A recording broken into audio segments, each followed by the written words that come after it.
CB.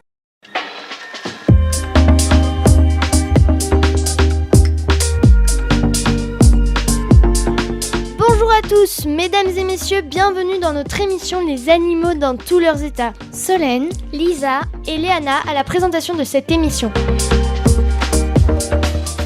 Aujourd'hui, nous allons plonger dans les profondeurs inexplorées des océans pour découvrir le légendaire, je t'en prie, oh excuse-moi.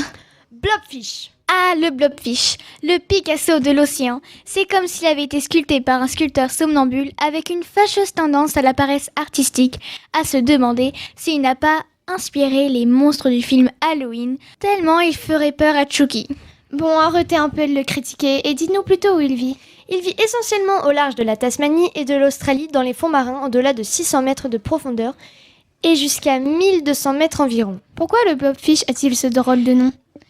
Eh bien, car le mot blob signifie mou et le mot fish signifie, comme vous vous en doutez, poisson. Je tiens à préciser que le blobfish est un poisson totalement inoffensif pour l'humain. Il ne présente aucun danger, sauf pour ses proies abyssales.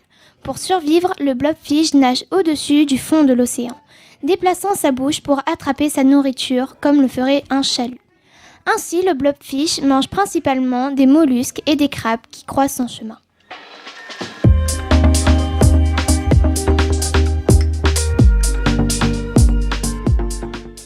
Vous savez, je me demande si le blobfish a déjà regardé une photo de lui-même et a pensé « je devrais peut-être envisager un relooking ».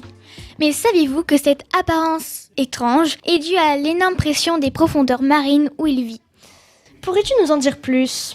Son corps est spongieux avec des os mous et très peu de muscles. Lorsqu'un blobfish est pris dans les filets et ramené à la surface, la décompression peut le faire se dilater et entraîner un relâchement de sa peau, ce qui déforme ses traits. Eh bien, il a certainement un charme particulier.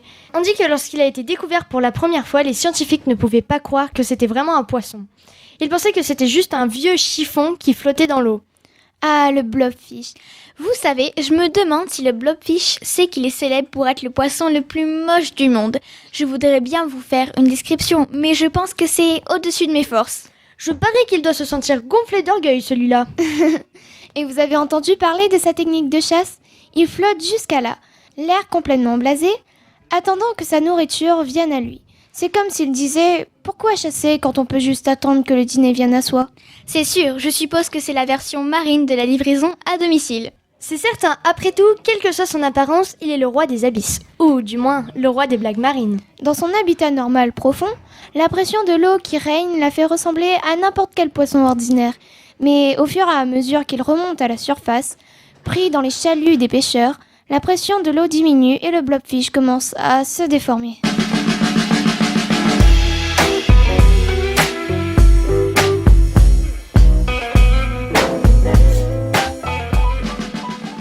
Et pourtant, malgré son apparence peu flatteuse, le blobfish est une véritable star des profondeurs. Il a même remporté le titre de poisson le plus moche du monde. Réagit en entendant ça. Peut-être qu'il a organisé une fête sous-marine pour célébrer sa leader légendaire. Et qu'il est tout à fait satisfait de sa vie. Après tout, il vit là où aucun humain ne peut aller, régnant en tant que souverain des profondeurs. Absolument, et même si nous, les humains, trouvons son apparence étrange, je suis sûre qu'il est parfaitement à l'aise dans sa propre peau. Ou dans sa propre gelée, devrais-je dire. Eh bien, sur cette note, rappelons-nous que la beauté est vraiment dans l'œil de celui qui regarde, même si parfois cette beauté est un peu blobby. Très bien dit, et merci à tous nos téléspectateurs de nous avoir rejoints pour cette plongée dans le monde fascinant du blobfish. Oui, merci à tous, et souvenez-vous, ne jugez pas un poisson par son apparence. Enfin, nous avons trouvé nos sources sur Wikipédia.